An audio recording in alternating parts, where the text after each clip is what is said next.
Okay. Hey, everybody. Welcome once again to another edition of Come Together, right here on WKDW 97.5 Real Community Radio. I'm your host, Pete O'Shea. I'm the Executive Director of Divine Global Recovery. We're a local nonprofit that's dedicated to a bunch of things, but mostly disaster relief, storm education, environmental education, and youth mentoring. My co-host, as always, is the lovely and talented, and yes, I am contractually obligated to say she is lovely and talented because she is also my wife, the lovely and talented Shannon Elizabeth Fitzpatrick O'Shea, the Marketing Director of Nice Restoration, joins us here as well. How are you? I'm very good, baby, and I'm so glad you're home from Louisiana safe. Tell us about that experience you just had down there in New Orleans. Well, it was pretty intense. You know that Hurricane Ida devastated that area. We were in the Houma area of Louisiana, which Houma? is Houma area. Houma. So we went down with the Nice Restoration crew and the Divine Global Recovery crew, and we joined up with the Cajun Navy Ground Force. Now you have to say it like that because there's more than one Cajun Navy. I learned that. Yes, I learned that too. 27 Facebook pages. Yes, I had to try to figure out which one was which. It's the ground force, okay? And they did an outstanding job setting up base camp and just were helping people. Guys, there's nothing. The power's out. It looks like a war zone. Everything is torn down. Everything. Every roof is destroyed. Every business is destroyed. All the power lines are down. Literally, all the power poles are all the way over onto their side. And there's just literally nothing. Absolutely nothing left. And these people that we met, the families, Shannon, the roof is caved in. The carpets are soaked, yet they're still having to live in there with no power, no food. I met a pregnant lady who was on the line, 9 months pregnant. She said, I'm really hungry. And I didn't know she was pregnant at the time. She had a pillow over the top of her. And I said, almost to the top. You're almost to the front of the line. We're going to get you something here in a little while. And then I looked again, and she showed me. I said, She said, I'm due yesterday, and I haven't eaten in a couple of days. I said, you wait right here. I ran up, got her some food, brought it back. I can't even imagine living in no air conditioning, being 9 months pregnant, and then living in your car. And not having a food resource. And no run. Some of them got water back by the time we had left, but it's not water you'd want to use yet. Right. Okay, it comes in drips and drips only, and it's not water you can drink or cook with, for sure. Okay, it's only water you could maybe splash yourself with. A baby wipe was gold there because it's a shower. Right. And it keeps you alive. And the Cajun Navy Ground Force, I can't say enough about them. They were the resource keeping that entire community alive. I didn't see FEMA for nowhere. I didn't see the Red Cross neither. I saw the Salvation Army and I saw those guys. And they were right there delivering meals, all kinds of the needs that everybody needs day to day. The stuff you take for granted, they were giving out. They were the lifeline for them. I want you to go to the Facebook page, Cajun Navy Ground Force, like them, send them some donation if you can, help them out. The things you wouldn't even think about, there was never enough tarps. There was never enough ice. There was never enough What I wipes. learned is people were looking for alternatives to sleeping in their cars, and they were requesting tents. Because they wanted a place to just lay flat for a while. Or the shed in your backyard, which is where you used to just put the wood or your lawnmower. That became the housing for people, and they were thrilled to have that. And so, guys, do what you can to help out. And I'm just so proud of our team from Divine Global Recovery. The Nice Restoration guys were unbelievable too. They hadn't gotten a job yet, so they were volunteering the whole time too. Without them, their forklifts, the trucks were coming in with pallets of food, and it was taking forever to download them. Once Chet Neese and Frank and all those guys got there, they were using the Bobcat and all the other cool equipment. And they brought generators and lights, golf carts. And that helped the Cajun Navy out so much. Plus, check this out. We actually, by accident, did something that's now in their standard operating procedure. They actually changed their procedures book after us. What happened was, when you're on the line to get all the food, it snakes around that Walmart parking lot 6 times. That's how long the line is, okay? Unbelievable. It's just how many people need help, right? So we were going out in golf carts to the end of the lines and working our way back, and we were giving the cases of water to them there. That's the most labor-intensive part of the line. It's heavy. You got to put it in the car. It would bottleneck the rest. It was bottlenecking the lineup. traffic. So by us doing it out there in the golf carts, it was making the line move so much faster. So they came to us. They came to like, you guys just invented something that we're going to use from now on. And we were like, we did? Way to go, DGR. So now it's in their standard operating procedures. So way to go on that. The nieces right on top of that. That was Chet, Dina, Chet Jr., Tyler, Ashlyn, Sean. Those are the guys that invented that idea and had them out there in the golf carts. And Nice Restoration bringing golf carts, generators, all that stuff. It just made the difference. Everybody working as a Yeah, team. and we're going to be taking another team back there real soon. So And we still have teams there. We're going to be going back again, and we'll keep you posted on next week. We're going to get a live report again from the Nice Restoration guys there on spot, and I'm hoping too from the Cajun Navy, our buddy Rob from there too, so we can keep you updated. Because listen, guys, that's going to not go away anytime soon. They're going to need help for months to come. Right. All right. So just so you know that. All right. All right. Now let's turn our attention to our wonderful I'm really guest. excited about our guest today. I met her a couple months ago at a ribbon cutting you and I attended with the Punta Gorda Chamber of Commerce. See, I don't meet anybody at those things because I just go to the food line and stay there. I don't really do anything. I just eat. So whatever that, I go there for the food. Well, she had beautiful blonde Pantene-like hair, so I was Which like, she does. Yes, I was like, oh, look at her pretty hair. I want to go compliment her on that. And we got to talking and find out she is with Tidewell Hospice, which tugged at my heart since we just lost Dad and had to go through hospice care with him. Yep. And then I found out all this really cool stuff about it's actually a nonprofit. Wait a minute, is it really? Yeah. So joining us right now is Jennifer Newman. So Jennifer, first of all, you do have beautiful hair. Thank you. I'm a little hair envious. So is Joe. I look at Joe over there. He's very hair envious. He's looking at you going, I wish I had the coif. Okay, so tell me a little bit about it. Set me up with the whole thing of Tidewell Hospice. It's really a nonprofit? It is a nonprofit. I love it. Mm-hmm. Okay, tell me about it. Well, first I want to say thank you for having me here. You're welcome. And thank you for the wonderful work that both of you do. And let's bless the poor people there in Louisiana. Absolutely. Yeah, Thank you for saying that. Mm-hmm. Tidewell is a nonprofit, and we just recently merged with Empath Hospice in Pinellas County, and now that makes us the largest nonprofit hospice company in the United States. I love Really? it. I love it. Okay. Yes, so what that means is the combination of our services is going to be so wonderful for our communities. We each bring a few different things to the table, and we are going to be combining those ideas and all of our great colleagues together for one large nonprofit wonderful company. That's what I was just talking about, This wasn't is it? the whole reason we have the show come together. Come together. Yeah. And what we saw in Louisiana, Salvation Army working with these guys, it was like, and what we said to each other, and I'm sure you say the same thing, we're all one family, we're all one team, and if we work like that, we can make incredible things happen, right? Yes, we say together we are stronger. That is one of our mottos, and so that just happened recently, and so we're still in the middle of trying to work out all the kinks and bugs with all of our systems. You know, we were on totally different computer systems. Sure. So there's a lot of stuff that still has to be done, but we're very happy and proud that this happened. So you could do more for more people. I went on your website today. I was really impressed with the operation and how you guys do things. There's a lot of altruism in it. There's a lot of community give back. Talk to me a little bit about that, because again, that's what we talk about a lot too, is if you've got a company and you're not community orientated, then what are you doing, right? I mean, you're not helping, you know. So tell me about it. Yes, because of the nonprofit status, everything that comes in also goes back into our community.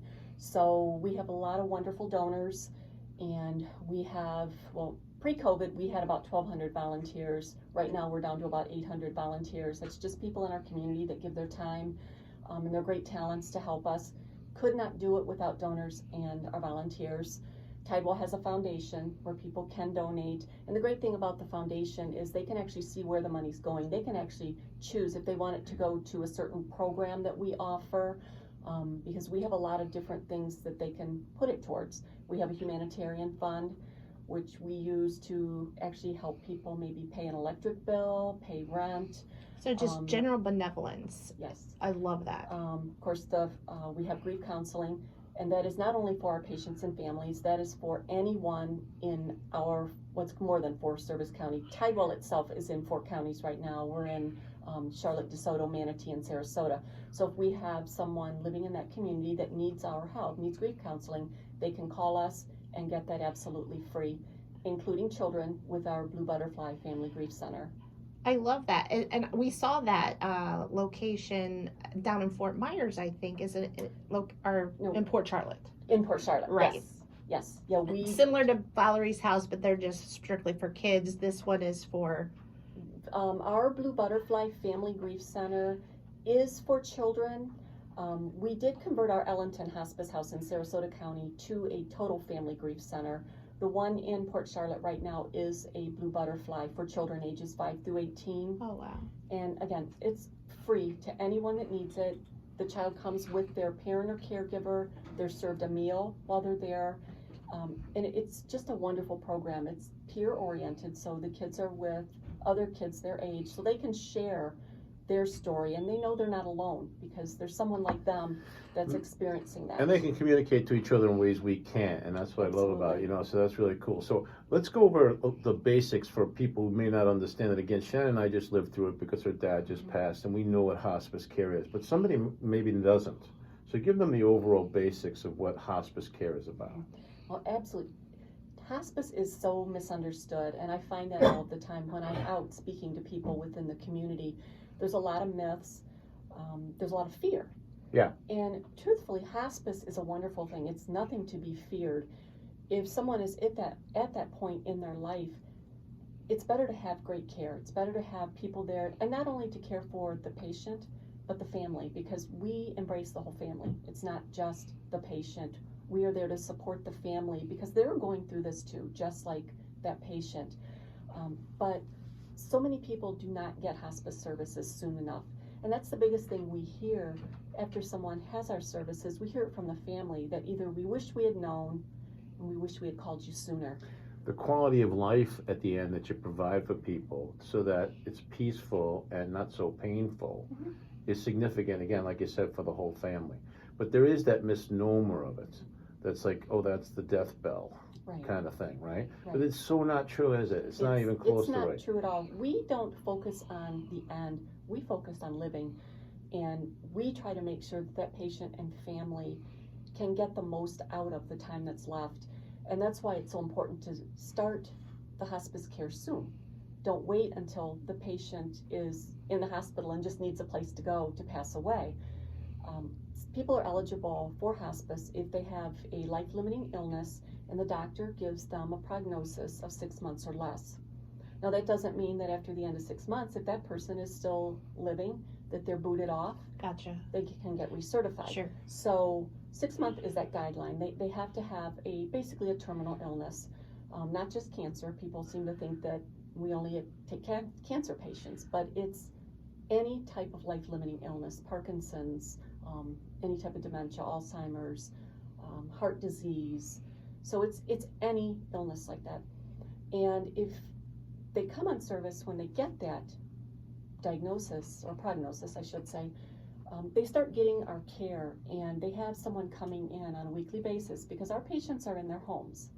We do have hospice houses, but people want to be in their own homes, and that's where we go to treat them. And we have a whole team that comes in, a nurse, certified nursing assistants. We have our social workers. They go in and they help the families and the patient. We have chaplains. So we send a whole team in there, plus our medical director. And they do a case plan for the patient. If medication is needed, they're given medication. And that is one of the fears, Pete, as you mentioned, that's a fear that people have of medication. They seem to think that that's all we do. The medication is a small part of it. Very small part. I know with Dad, his favorite part of hospice was the girl that came to give him his bath a couple times a week because he felt so good afterwards and he smelled good and he was able to rest better. Yeah. And he made a connection too, so there was that warmth and the comfort of the compassion that was being shown to him, and the friendliness and it was. He looked forward to it, And they do. That's absolutely true. People they look forward to it. And by getting that service sooner, they build a relationship with that care team. They're family. They're not just people coming in. They become family. And so that's why we just stress that to people. A lot of people aren't aware that there's a hospice benefit built right into the Medicare Part A.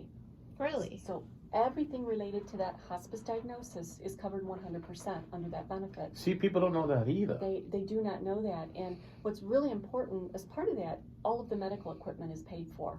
So they don't ever get a bill. So if they need a hospital bed, if they need a bedside commode, any equipment related to that is also covered 100%. See, it's that teeny little fine print and everything that you don't know what you actually have, what benefits you've been putting money into your whole life that you're entitled to, that you don't know you're entitled to, and then to me, that's got to be the biggest reason people don't reach out for hospice care. They don't think they can afford it. It is true, and I hear that a lot. How do we pay for this? We take, of course, Medicare, we take Medicaid, we take VA benefits, we take private insurance, obviously private pay, and again, the real biggie where the nonprofit status comes in, we never turn anyone away for I love their that. ability to pay. Yeah. I love that. So, we will not let someone suffer. It's important to us that anyone who needs our care and wants our care can receive it. You said the VA. I know. I also saw on your website you guys do a lot for veterans too, We don't you? And we I love do. that because they don't get enough. They don't. They do not, and it's really important for us at Tidewell to make sure that we thank them and that we show them the respect and give them the dignity they deserve. So that's where our Veterans Honors Program comes in, and it's a nationally known program, and Tidewell has attained level 5, which is the highest level you can get, and that's based on the things that you do. And just a few of the small things, and they're not really small, but if we have a veteran under our care and they are in one of our hospice houses, we place a flag above their door.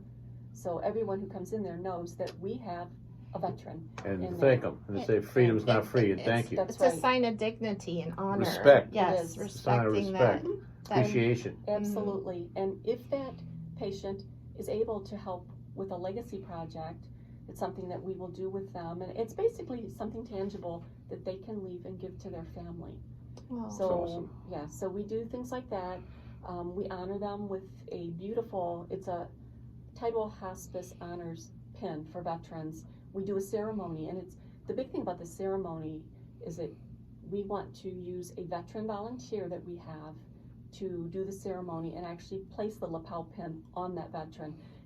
That's the important part, veteran to veteran. Yeah. Yeah, that's awesome. So, That's and our really staff awesome. is trained. Our clinical staff is also trained of the special needs of our men and women that have served. That's awesome. Shannon, you're gonna have to ask the next question. You told me about the hair, and now I'm looking at the hair. I'm looking at her hair, and I can't think of another question right now. The glowing, beautiful hair she's got. Joe, help me out here. I'm getting verklempt. Okay. But there was just some other neat things that you had mentioned to me when we met. Even something about a clown ministry at the hospital, or Well, we have the clowns. Yeah, they are our volunteers. Why'd you look right at me when you said that? I'm just kidding. Okay, go ahead. Well, that's another wonderful thing that Tidewell offers. We have volunteers that actually dress up as clowns, and they each have their own little bag of tricks. They're really fun. They have great hearts, and they make people smile. So they do a lot of things. They participate in parades and different things that will go into facilities and visit our patients. Just a good way to make people laugh. yeah. I saw that again while we were in Louisiana the last couple of days. Whenever I could make somebody laugh, and then that one person laughed in the car, it was contagious, and everybody else would laugh. And you could see at that moment the release. Everybody just went, Right. You know. And again, when you're going through this, when you're having a life-threatening illness of some kind, everybody is in that I haven't breathed in days kind of mode. Yeah. And when you can get one good smile or one good laugh, and it just can means so much, you know, and it's that extra care, that extra love that makes what Tidewell does so special, right? Absolutely. And I urge anyone that, if you even have questions, reach out to us, because there's still so much more. And again, being a nonprofit, we have so many complementary programs, including the grief counseling, the different things that we offer our patients that they're not billed for at all. Right. We do aromatherapy. We have the pet therapy. A lot of our volunteers Aw. are involved with the pet therapy. I love it. It's so We gotta great. get Mary Kate in on that. Yeah, we have a golden We gotta go over and retrievers. we get her in on it. Yeah. Yeah, and they're She's great good. dogs for Yeah, pet they are. therapy. They are. We know that They're for very certain. good dogs. Although we do have one, I have to mention him. He's a pit bull, Paca. And Paca did an event with me, maybe 2 months ago at Bayfront Hospital. And he is the most lovable, wonderful dog. He's a rescue himself, but he was so good with the patients. He broke that stereotype for pit bulls, I bet. And it's amazing Yeah. to watch how people react. But isn't that awesome though? It is. He broke that stereotype of the pit bull, and at the same time, you're breaking the stereotype of what hospice really Right. is. Yeah. And it's giving everybody that sense of peace and calm and knowing, okay, see, it isn't always what it seems, you know what I mean? No. I'm just blown away by not just the benevolence that your organization does, and all the specific aspects you guys hit. It is literally a life-changing organization. No doubt. And I know hospice was life-changing for us as Dad transitioned to his eternal home. those connections we made, those And- friendships. My sister is still on a weekly phone call with our dad's favorite nurse, who brought us flowers when she wasn't even on call when he passed. Wow. So That's so nice, and that's the big thing about the people that work for Tidewell is they're invested. I mean, they're doing this because they care. it's a vocation for It them. is. Yeah. It is. It's not just a job. And each patient is unique, you know, in their own way, and the families are unique, Sure. and the needs are different. And so, you know, those are things that are really important to us, like I said in the beginning, you know, is pulling that whole family in. Give us the information if they want to learn more about Tidewell. How can they learn more about it? Okay. Easiest way probably is to go to our website, and that's just tidewell.org, tidewell.org, or you can call us toll free at 855-843-3935. Or if you can reach out to me. I'm always happy to give an explanation of services, answer any questions. And also, if you're interested in a presentation on our services or advanced care planning, you can call me at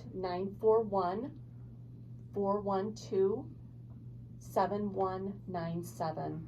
Awesome. So guys, again, I just came from Louisiana and I saw the best of the human spirit. I saw compassion. I saw love. I saw one. That's what we all are. We're one, okay? We're one family. And that's what Tidewell's all about too, Tidewell Hospice. I'm so glad that Jennifer Newman was here this week. Thank you so much for being our guest this week and sharing about it, because it dovetails in perfectly. In life, it should be a vocation, right? I mean, what you're doing should be a vocation. Help out, do more, jump in a little bit, right? Absolutely. You know, we need to obey, love, and serve others. And if we can do that, then we're going to make this world a better place. Go to divineglobalrecovery.org. Go to the Cajun Navy Ground Force .org and help those guys out while they're still out there in Louisiana. They'll be there for months. Guys, this is it right now. This is the time. Look around with everything that's happening. The fires in California, the floods here, the this, that, and the other thing, all that's happening. It's time, guys, once and for all, to come together. Very good, Sean.